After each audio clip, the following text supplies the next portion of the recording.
बिन मौसम बरसात के कारण ये जो परिक्रमा रूट है, ये थोड़ा डैमेज हो गया है। तो इस डैमेज के कारण इस रूट पर जो भारी वाहन हैं, वो बिल्कुल भी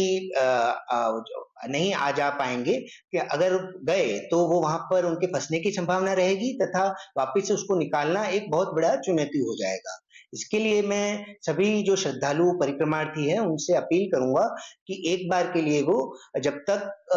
प्रशासन की तरफ से उनको मैसेज ना मिले, तब तक के लिए वो परिक्रमा के लिए प्रस्थान ना करें, तथा खास करके जो बुजुर्ग तथा बच्चे अथवा कोई बीमार ऐसे परिक्रमार्थी हों, वो इस परिक्रमा में आना टालें, ताकि उनको किसी भी प्रकार की असुविधा का सामना न करना पड़े। परिक्रमा शुरू होने से पहले ही जो बरसात आ गई है, इसके कारण जो हमारे रास्ते हैं, जो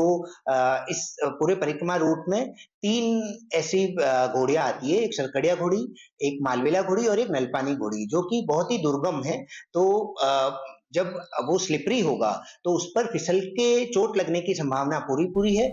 સાંજ સમાચાર ફેસબુક પેજને લાઇક કરો, વિડીયો શેર કરો અને વધુ વિગતવાર સમાચાર માટે sanssamachar.net વિઝિટ કરો.